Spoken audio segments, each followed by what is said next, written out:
Hi friends, I'm Tilak. You're watching Tech May Be Unique, and today we're going to see how to create this particular cartoon effect or cartoon photo edit on your mobile. And if you're new to this channel, make sure to click on subscribe button below. We just quickly move on to the video. So first of all, you just need to download this photolab picture editor from the Play Store. Then you just open this photo editor app here. You will see this is the first feed option. Just click on this category option. Now search what I just going to type here. You just need to type as Toony, and you can see a lot of options here, and you just need to type here as Toony Vertigo.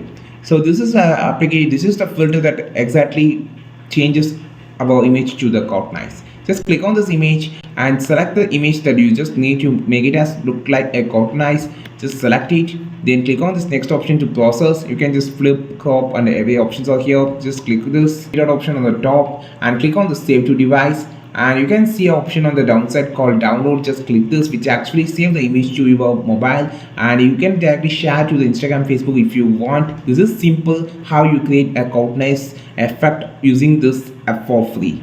I think this video helped you. Not like this video, share this video, subscribe this channel. We will meet our next video with a super valuable content. This is Tilak signing off from Tech Made Be Unique. Have a wonderful day.